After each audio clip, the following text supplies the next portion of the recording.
I'm going to start by saying a few words. This is a security talk, so it's only fair to begin with a little bit of terror, if you will, right? Let's start that way.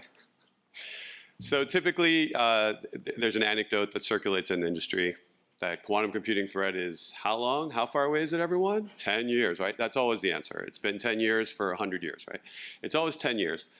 Well, in an interview last week, IonQ CEO Nicola De Massa said that IonQ is planning on cracking encryption, in fact, in 10 quarters.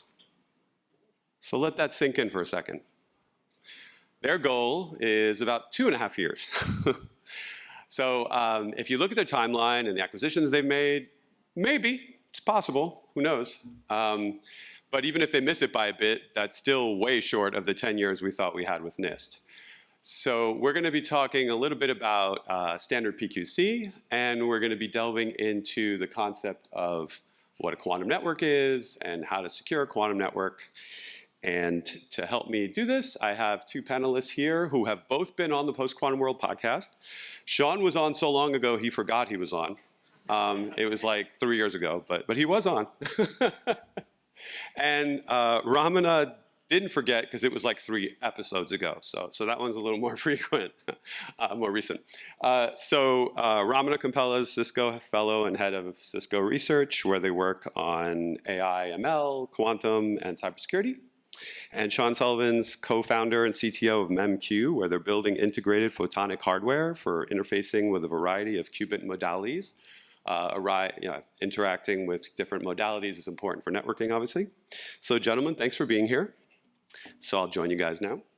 So yeah, we're going to be talking about two general types of securing networks, right? Our current networks using PQC and other methods, and then building the future secure quantum internet. So we'll start with Ramana. I'll go back and forth and trade off. So Cisco hardware powers a massive portion of the internet. You all might know this. So what are the real world engineering challenges, the dirty work of making a global ecosystem of routers, switches, VPNs, crypto agile, and PQC ready? It's not just a patch, right? It's not that simple. Great question.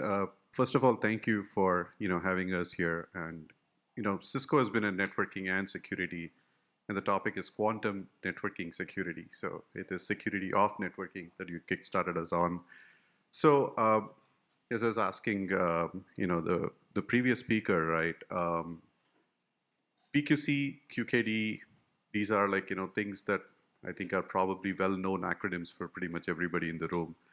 And post-quantum crypto, once it got standardized about 11, 12 months back, I think is on everybody's mind, and it's a low-hanging fruit, but the path to actually deploying PQC is a long and arduous one. All products, all technologies, will have to adopt PQC at some point or the other. And Cisco has, many different product lines, and they have oftentimes competing priorities, but PQC is definitely on the cards. That's the bare bones. So we have, if you look at making, I think there's a bigger theme here, right? Which is around how do we get our infrastructure quantum ready? I think that's the bigger theme.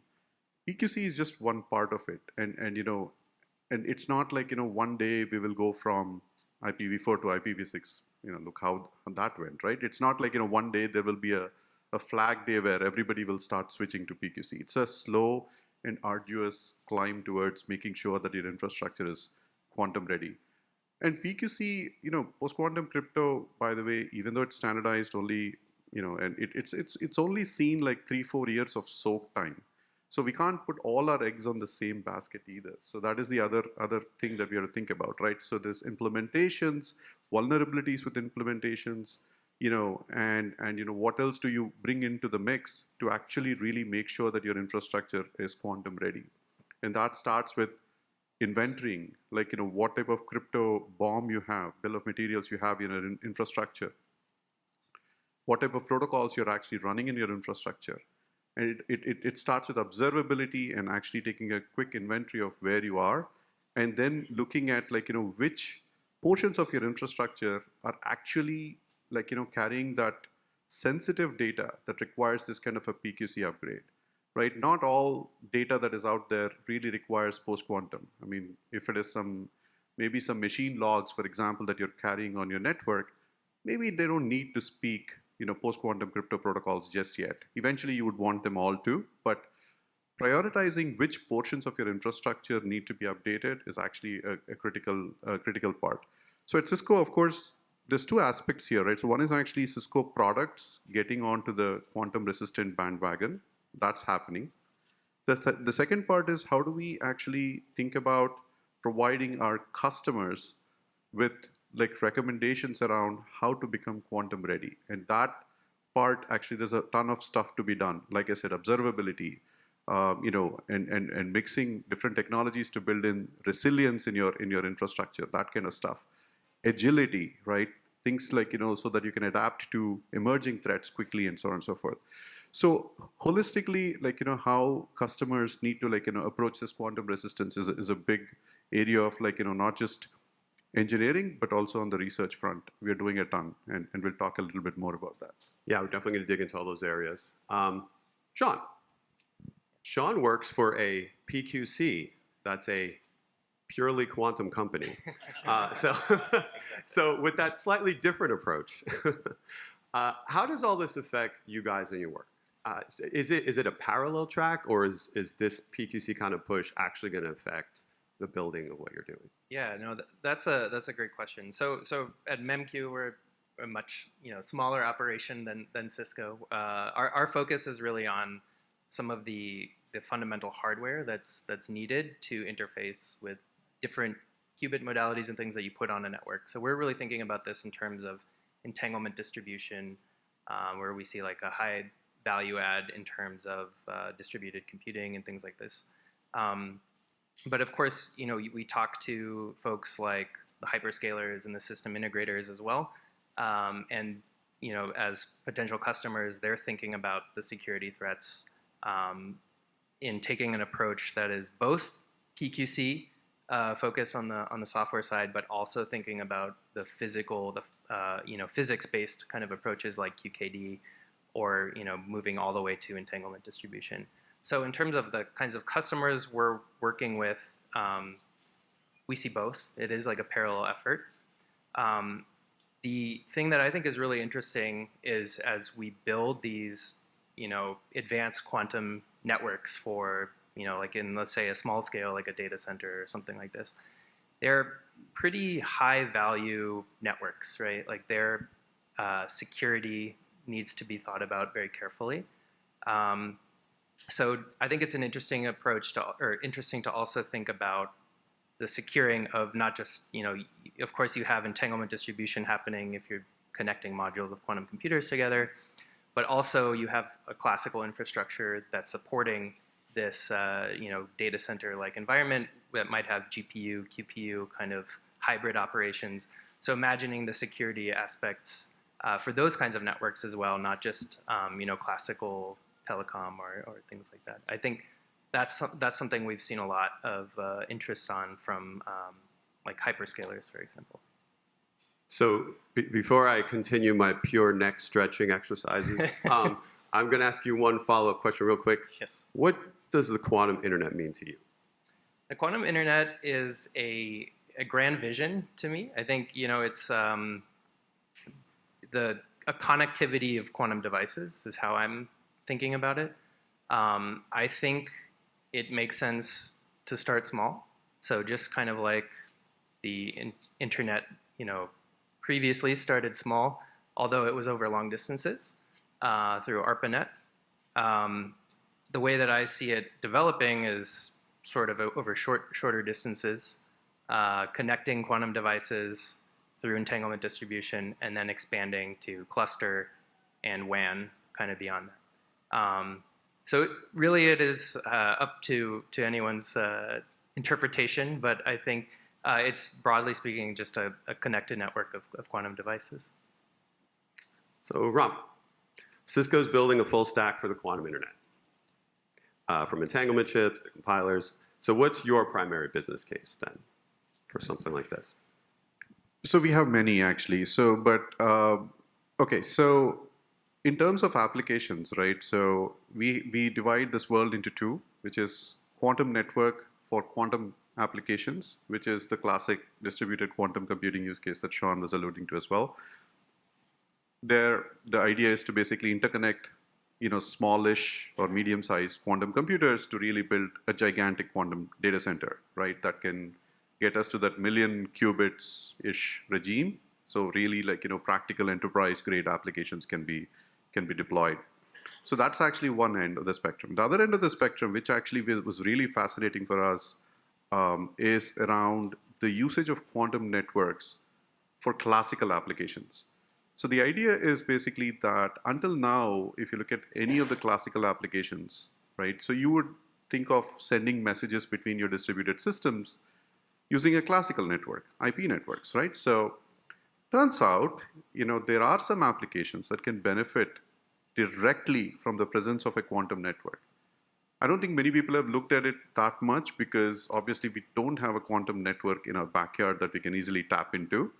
But the moment you actually start, imagining this as a fundamental or a foundational architectural piece, you may start thinking about enabling applications, like decision coordination or secure position verification. There's some security use cases, there's some coordination use cases that all get benefited from the presence of an entanglement-based quantum network.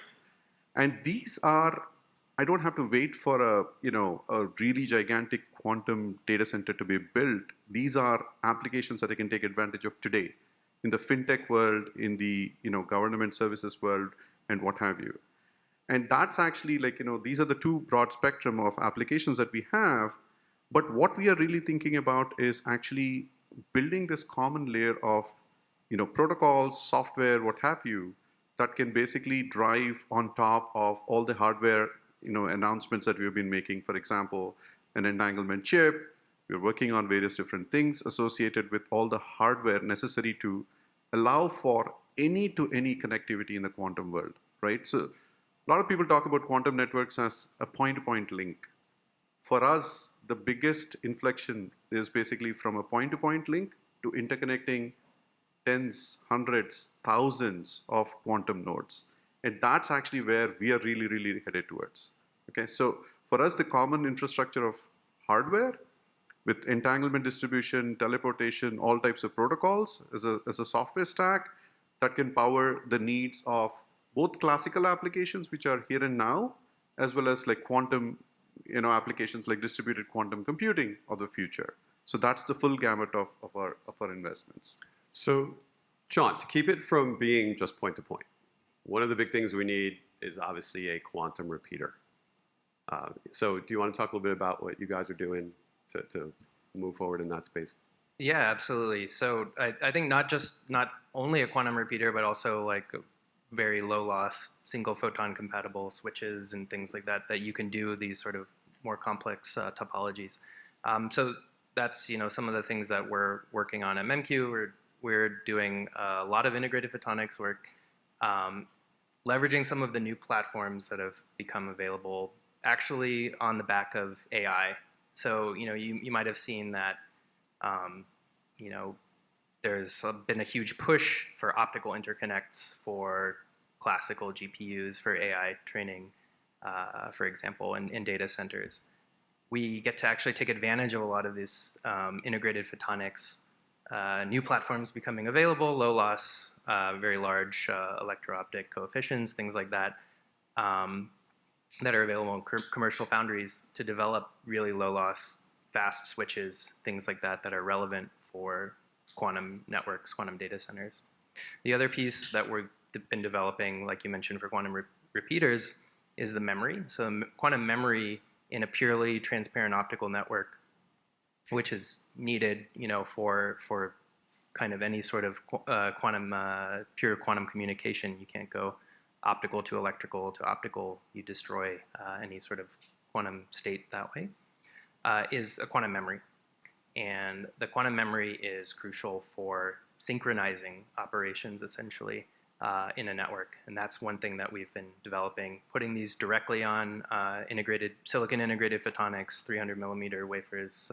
We work with rare earth ions, which have these really long coherence times as quantum memories.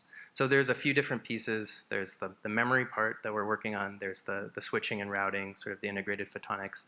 And then there's the tight integration with specific qubit modalities. So, developing cavities to interface with things like neutral atoms or trapped ions, as well as the integrated photonics for delivering pulses of light to large arrays of qubits. So one thing to note for both you guys is you're both working alongside with the telecom band, right? You're both, Yes. yeah. So the hope is that one day we can all play along, kind of, right? Like, That's absolutely right. Exactly. That's a fair way to do it. So I'm going to do an elephant in the room interlude real quick, because if anyone's been paying attention to the news lately, we're talking about connecting quantum computers together, right? We're getting this across. And I'm sure some of you have heard of NVIDIA, little tiny company. They're worth like $3 or $4. Anyway, this tiny little company came up with something called NVQ Link. And have we already solved everything we're talking about in this stage? So I'm going to ask each of you to just give your quick take on this elephant in the room. So I could go first. So I think it's fascinating that, like, as somebody was alluding to, right, like not even like a few months back, Jensen basically said, like, quantum is so far out, and then, it's great that, like, they're doubling down on quantum. Okay, so this is this is great actually. I mean, I think they recognize that quantum processors are not to be thought of in isolation. Quantum processors, as many people have talked about, right, are specialized processors for specialized workloads. Okay, so they will coexist with GPUs and CPUs and what have you, right? So classical infrastructure and quantum infrastructure will need to come together. And I think this is really a reflection of, I mean, the announcement was really a reflection of this reality, where I think there's a recognition that you need GPUs to do some of the error correction and analysis associated with powering quantum technologies. So having that kind of a high-speed network or a link to actually facilitate tighter connection between GPUs and QPUs is what has been announced.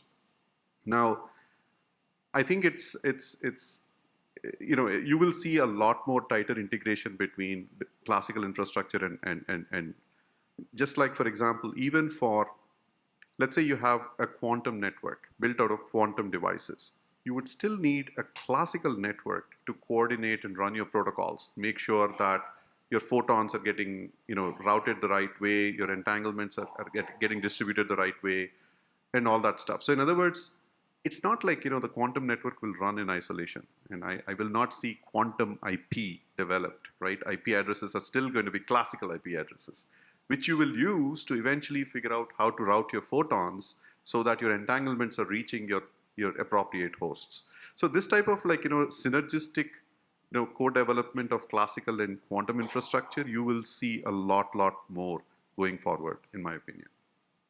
Any pushback on the NVIDIA thing? I mean, I just think it's really exciting that it shines a light on a very important issue in quantum networks, which is latency. And that's, NVIDIA spent a lot of effort developing these low latency connections. Is 4 microseconds good enough for some of these decoder applications? We'll see. But the idea is that, like, if you have this really tight integration of a classical decoder running fast error correction schemes, that latency of that link needs to be super short, right?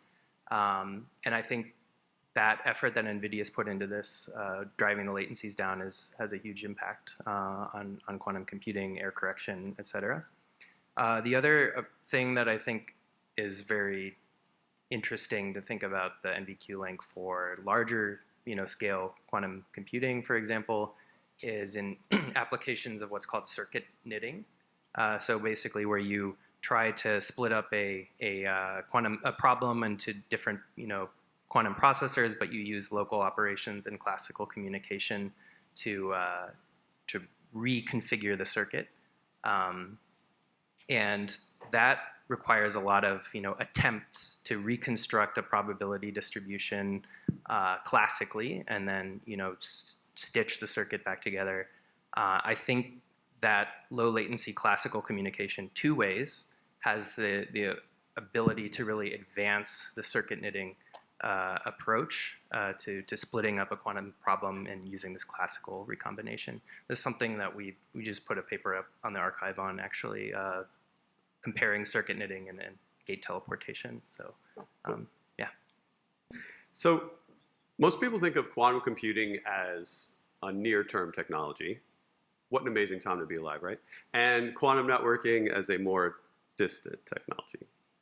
How do you feel about that? Do you think that they really are that separate, or? No, actually, I think it's the other way around. I think quantum networking is now, right? Like I mentioned, many classical applications can benefit from the presence of a quantum network today. Mm-hmm. Of course, quantum computing will, I would say, like, we'll get that 10x, 100x, 1000x boost on the power of any single quantum processor with the help of a quantum network. But to me, there are tremendous applications of a quantum network, right? So today, and like I touched upon a few things, like the fintech guys care about, like, things like decision coordination, two data centers making coordinated decisions. And speed of light comes into effect here, and they want to do things faster and and in a coordinated manner, and quantum networks can help there. And it's been shown in papers that, like, you can get a quantum advantage in fintech applications, right? So that's one. So we've actually also started looking at, I mean, this is a security panel, so we have also already started looking at, I mean, there's QKD, of course, where you can leverage a quantum network for distributing keys, but there is a simpler way of actually detecting an eavesdropper with the help of quantum signals, right? The foundational principle being no cloning theorem, right? So you can't clone quantum signals. And so how do we use this? So one of the most popular threat vectors for harvest now, decrypt later is really an attacker sitting and siphoning photons in the middle of, like, an open fiber, for example, right?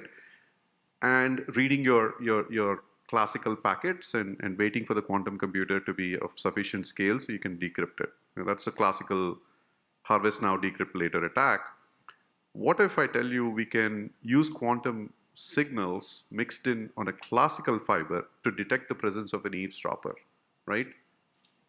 Will that actually reduce the need for something like quantum key distribution, right? So because quantum key distribution is really around trying to make sure that, like, you don't have these type of attackers siphoning packets and waiting for the quantum computer to be invented.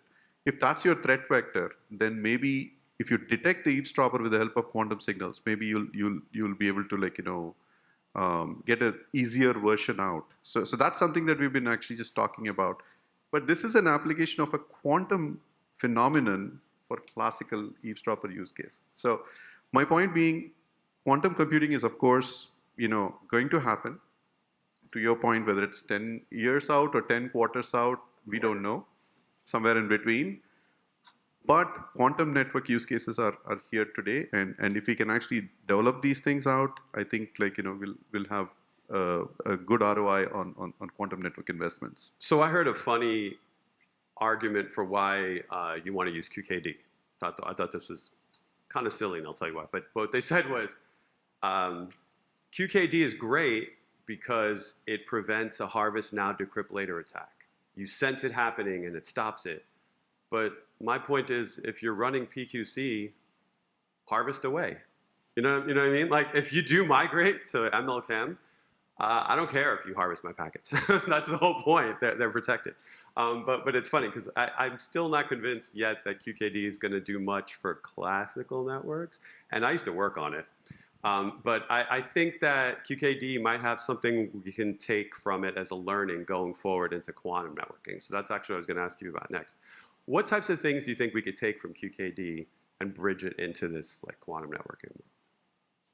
Yeah, I think there's been a lot of foundational work done, like especially the infrastructure, thinking about how to separate classical and quantum channels, like on the same physical fiber, polarization, stabilization, things like that. There's been a lot of foundational development for QKD applications in terms of fiber networks.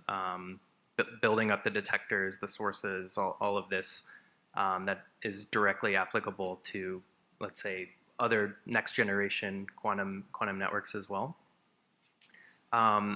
It's interesting that you mentioned this point about the applicability of QKD, in the face of PQC. I think kind of an interesting and slightly unexplored threat vector that's maybe PQC is also to some degree vulnerable to is some of these side channel attacks based on things like timing. So timing in networks, that's been a very big focus in quantum networks as well.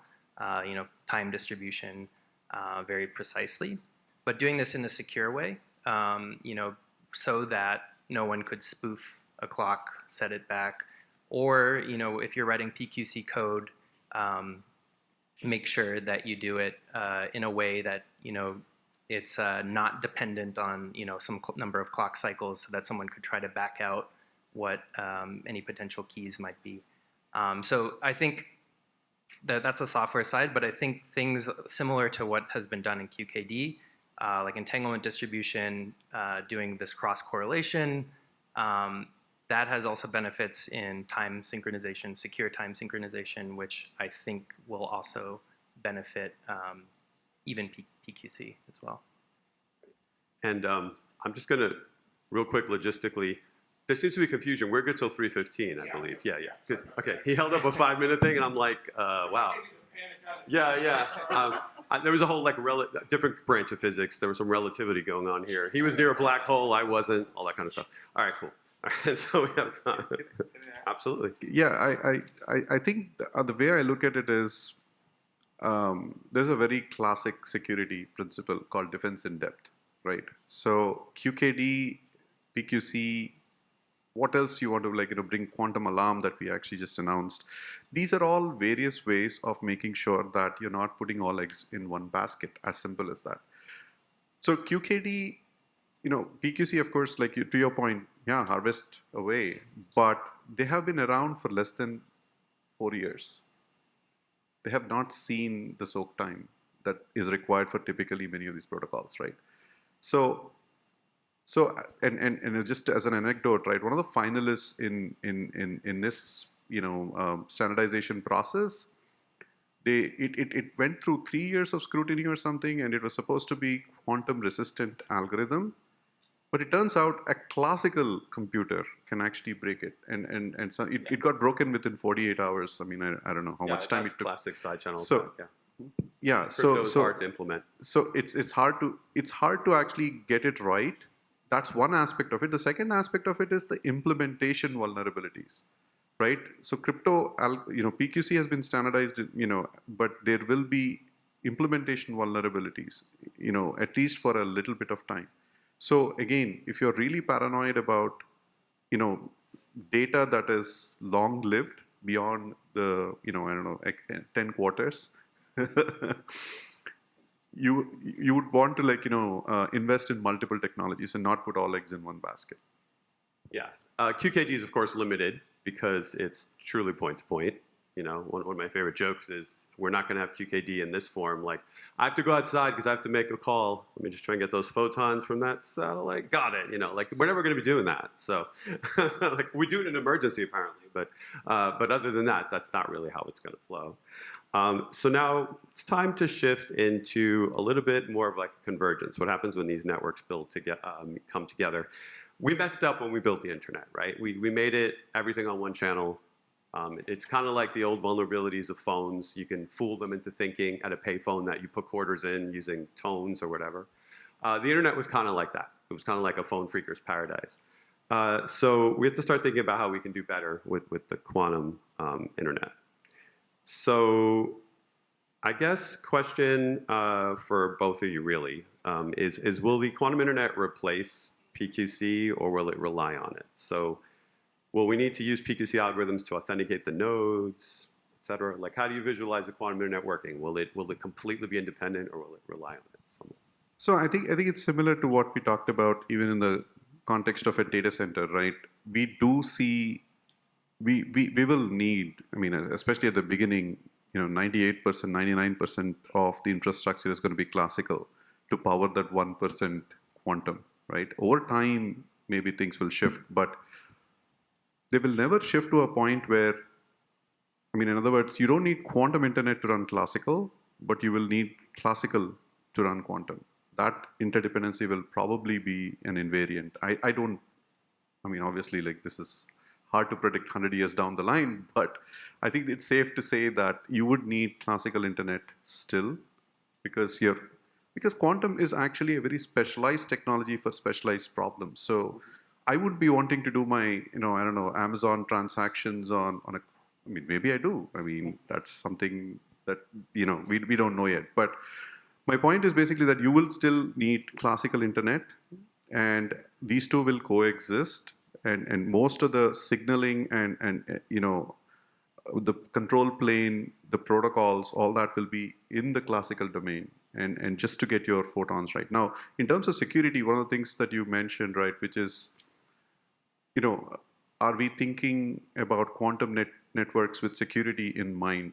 So one of the good things going for quantum networks is this phenomenon of entanglement distribution and entangled photons exhibiting correlated states no matter how far they are. And if you have quantum teleportation, it is some sort of an intrinsic communication that the channel is actually somewhat secure by construction and thanks to laws of physics. So it's not like you're sending bits on a wire that somebody can tap into, but you're sending entanglement, which by themselves don't carry any information unless you teleport. The teleportation is not happening on the wire, it's happening through the correlated states. So in that sense, you have that level of security intrinsically built into quantum networks. But there may be other things like, are you still teleporting to the right entity? Right? Are you authenticate? I mean, how do you identify Alice and Bob, right? And make sure that you're actually teleporting to the right entity. That could, I mean, you have to view the whole thing as a complete system and look for all possible vulnerabilities. And I don't think we are there yet. It's still very early stages, but great question.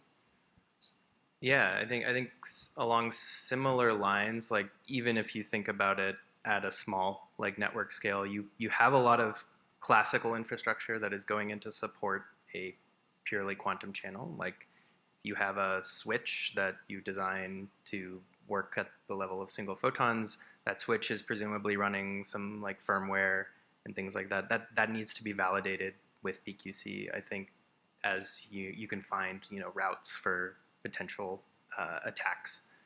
So I tend to agree that the classical infrastructure will have to be supported through software means and PQC software means, and then maybe you can piggyback on some of the physics-based approaches in the quantum channel to also add an additional level of security.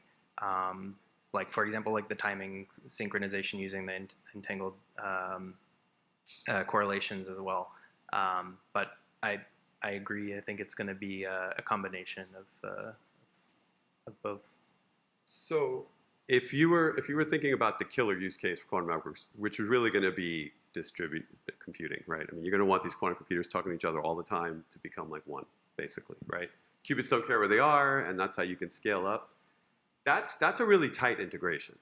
That's like a bat phone between these quantum computers. They're always like super, super linked up. So do you have to think about some really low overhead system to keep them secure, but also humming, 24/7? You mean like in the sense of keeping them secure, right? Yeah. Because if these machines are just always trusting each other forever, what can go wrong? Because I think the way to think about a distributed quantum computer is really there is no difference between when you're executing a quantum circuit within a single module or whether you're executing it between modules. It's a quantum circuit. You just add a teleport gate basically, and bell pair generation and then teleport gates to connect the circuits. So it is really an extension of a single quantum circuit. There's no distinction between the network and the computer. But that being said, there is all of this classical infrastructure that has to go in, like the switches and the detectors and all of these things to distribute the bell pairs to enable the entanglement generation. And that, I think, is where you are going to have a level of, secure, maybe PQC enabled firmware, basically running at the very lowest level of the network. And then, we've put together what we're calling a reference architecture for like a quantum data center that includes these multiple layers, not only in the hardware but in the software side. So, thinking about not just the very low level embedded software, but also like things at the kind of compiler level, which have to also be kind of network aware to distribute things properly. And that, I think, will also very much need these more advanced classical software approaches. Yeah, because in security, there's a concept of a screwdriver attack. If you can get in a room with a box, you can do a lot of damage. So you can have locked doors and other things in place, but when you do distributed networking over miles or countries, Yeah. then all of a sudden you've opened all these other attack vectors. So we're going to have to give thought to those extra layers of security. So Ramana, for the enterprise leaders here, what's the one action item that they should go back to their teams with on Monday next Monday, because they're going to be tied up here, to be better prepared for both the quantum threat and the quantum opportunity? I don't know if there's one, but Oh, I know. I wanted it to be difficult. but if you really shoehorn me into saying one, I think the quantum is real. A lot of people think it's perpetually out there, like 5 years out or 10 quarters out or whatever. But it's actually, we were just recently looking at some of the major announcements. We plotted on a graph. And ever since I think 2022 or so, we started looking at like a hockey stick kind of a growth in the number of major announcements by major players. Kind of tells you that the market is just heating up so much. There's an inflection point, right? And somebody mentioned like ChatGPT moment. Yeah, nobody knows when this ChatGPT moment for quantum will occur. But if you think it's too far out, I don't have to worry about it, I think maybe not. You should start worrying about quantum.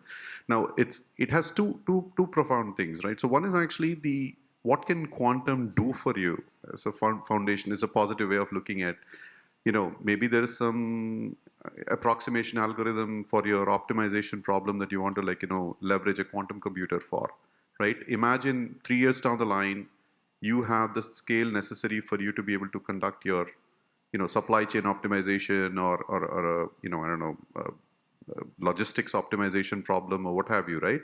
Leveraging a quantum computer.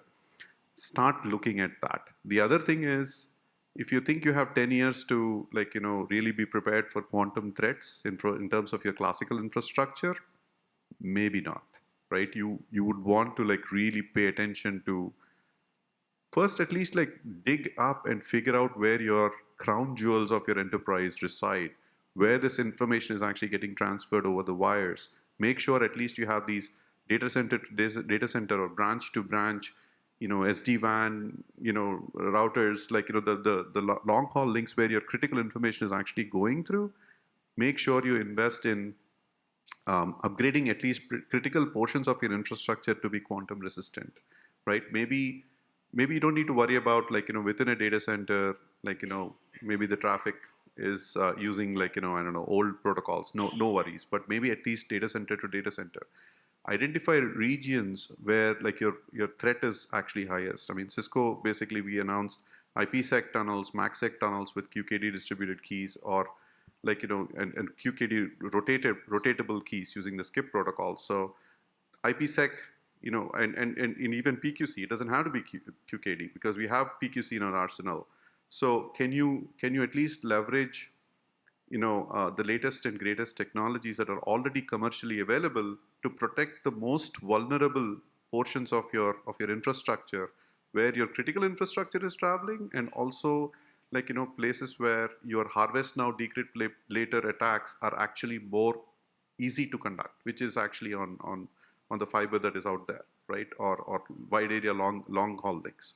So that's a longer answer, but I think quantum is real. invest in protecting your classical infrastructure, and also start looking at what quantum can really do for you. Yeah, besides the QKD jokes before, point-to-point is where it's the killer app. You know, if you've got one building here, one tunnel here, I mean, that's where it excels, yeah. And to your points, basic security involves threat modeling. Really, you have to consider where you're most at risk and take the extra precautions. And Sean, what's the one major unsolved problem in quantum networking you wish more people would pour their energy into to make all this a reality? So I think something that's gaining a lot more traction is really thinking about what I think of as qubit I/O, right? So like you really want to interface closely with the qubits, both to deliver control pulses as well as to extract photons in some form. And I think that's gaining a lot of traction, but doing it in a manufacturable and scalable way to, interface with many qubits is a big challenge, right? That's something that we're trying to address. So I think kind of thinking about this light matter interface, like if you have a set of actual matter qubits on a network, and thinking about that tight interface using cavity QED or something to really increase the level of determinism of the network itself. I think that's an evolving engineering challenge that I wish there's also more focus on. I think the other challenge is just on these ancillary components and like the switches and things like that. That's a major focus that needs a lot of attention. But the one thing that I want, there's been this kind of shift in quantum computing, right, towards a, let's say, an enterprise view of the development of things like software, right, where you have like very professional development of, it's not physicists writing code, like you actually have like professional developers developing full stack software solutions. I would love to see that also applied to the networking stack, not just, again, making this, there's no distinction between a distributed quantum computer and the network. The network is the computer. Applying that kind of level of rigor, enterprise software development to the networking stack, I think would be, a call to action as well. Well, can I add to that? Sure. Yeah. So I think Sean said it, but that's exactly the philosophy, right? Like for how we are thinking about quantum networking. For the longest time, this field has been dominated by, and even today to a large extent by physicists and scientists who actually can wield photons and subatomic particles really well.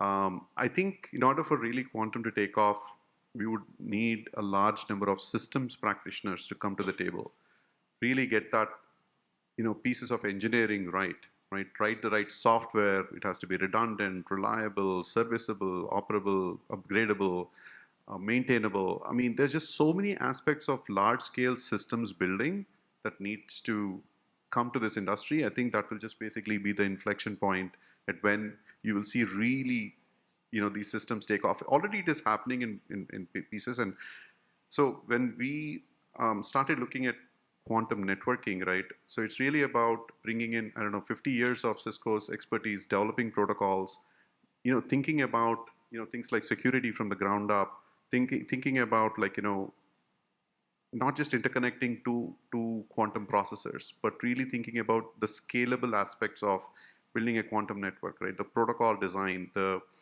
timing, the signaling, the controllers, the abstractions, everything associated with building and operating a large-scale quantum network, right? Those are the things like, that will truly, even if you have a 100-qubit machine, which is already available commercially today, add a network where you can actually multiply that by, tens of thousands. Suddenly you are looking at, it is feasible to build a 100,000 qubit data center.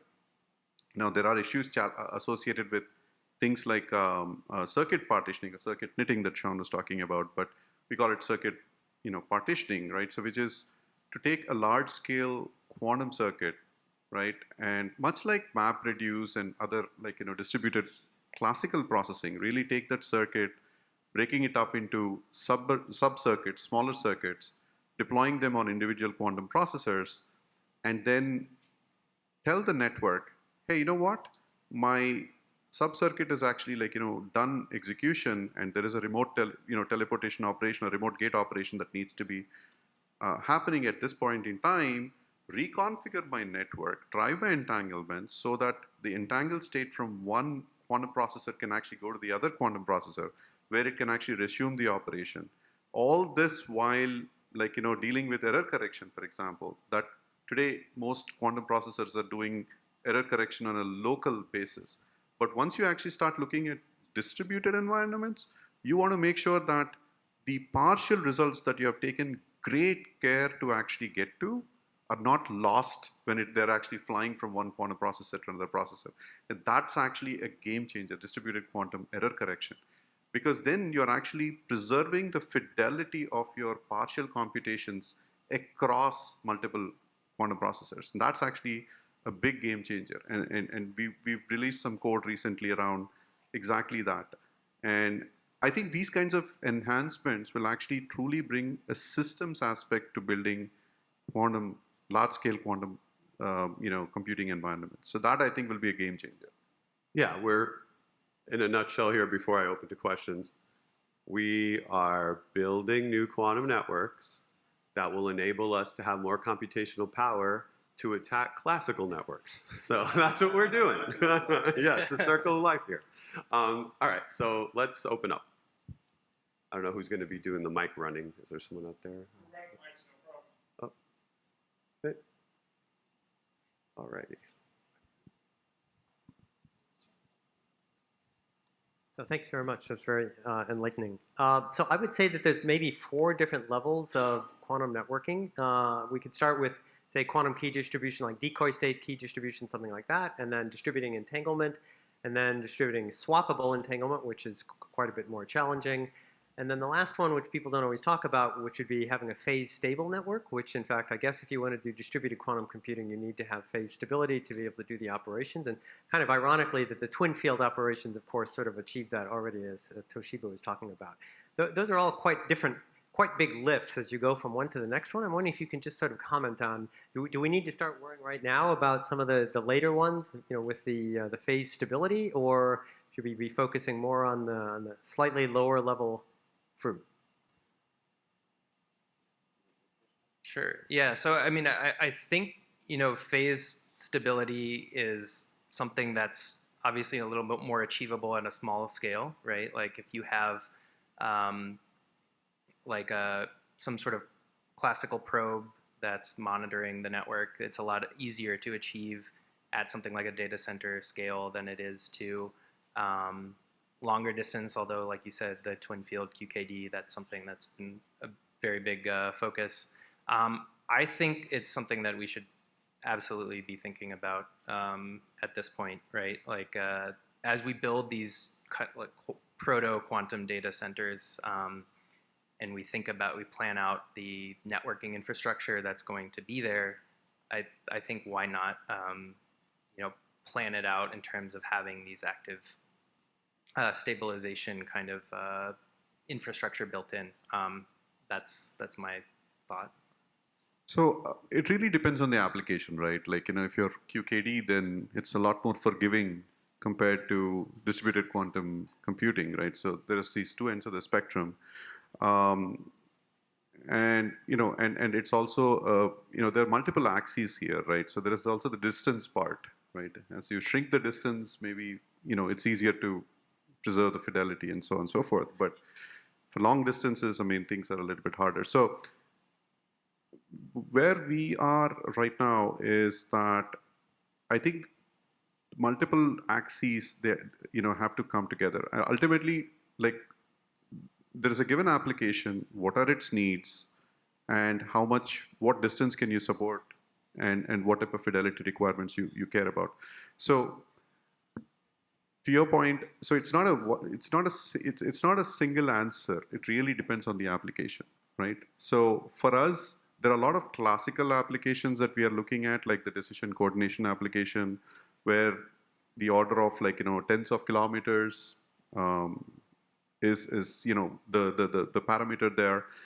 And you work backwards and say, for you to have this quantum advantage for this particular application, what type of losses can you tolerate? What type of fidelity you need, and so on and so forth. So there's no one answer to that question, and it really depends on the application.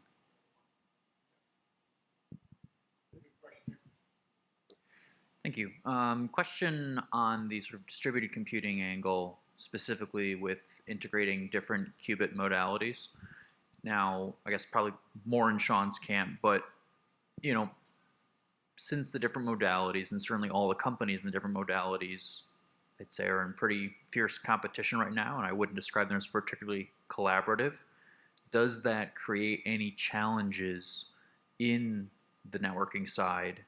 And is there more standardization needed that will further enable this sort of quantum networking and distributed computing to really take off? Yeah, so I think heterogeneous networking is a very interesting challenge, and I think the first step is to do homogeneous networking. I don't know if you're familiar with this recent DARPA program, the DARPA HARC call, that is very much focused on heterogeneous architectures for quantum, which includes basically on a software side trying to find some advantage to using heterogeneous qubit types, maybe using each modality has its own pros and cons, so trying to find some way to use a combination of them to get some 1000x advantage.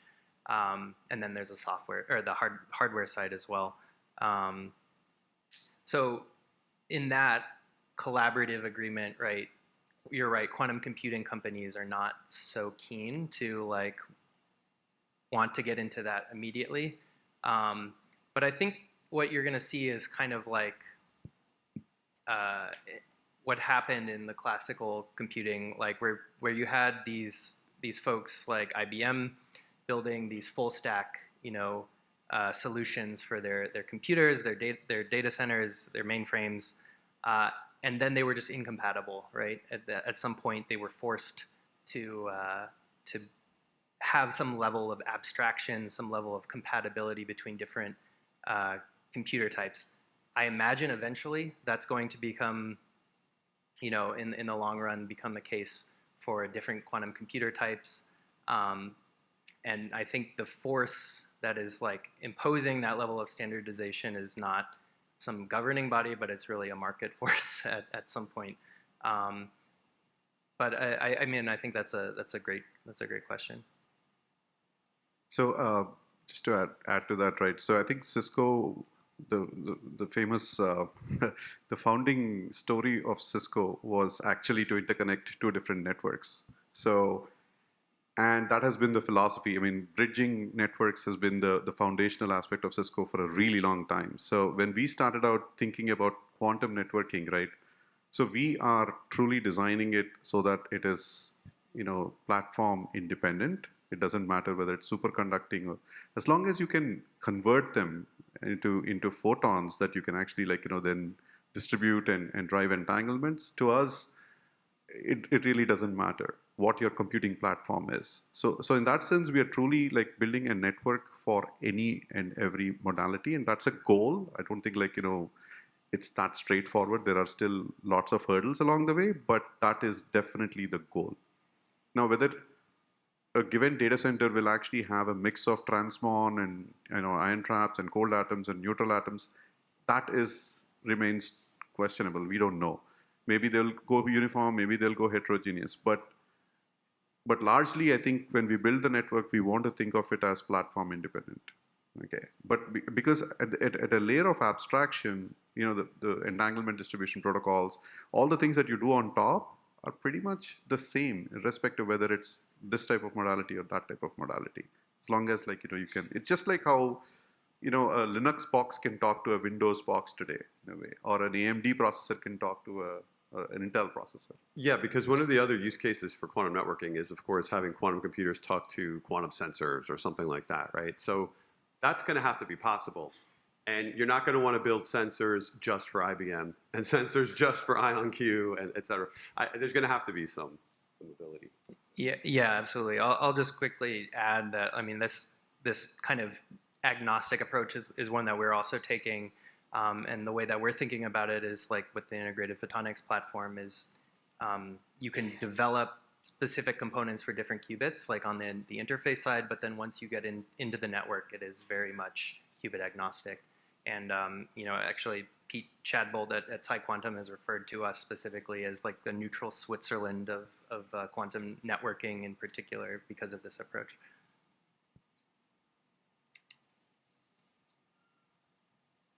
IQMP Park will be a thing in the next 2 or 3 years.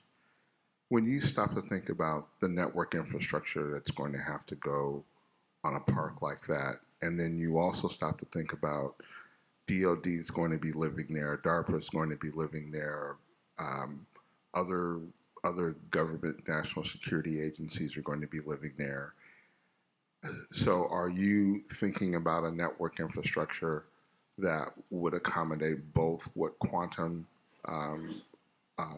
is going to require and what the government's going to require? Because I'm wondering how in the world are you going to do that with the rules that DARPA and government's going to require for network infrastructure? I'm sure they're not the same as what's going to be required for moving quantum-related data between computers. So when you're thinking about the network infrastructure on the campus that's going to have to accommodate 2 or 3 versions of what I've just mentioned, help me understand, what your firm is thinking that through and how Cisco is thinking that through, or how is this going to actually materialize? Because that's, 24, 36 months? I'm sorry, I don't think I fully understand your question, but are you saying there's going to be government, like, DARPA and DoD putting restrictions on how?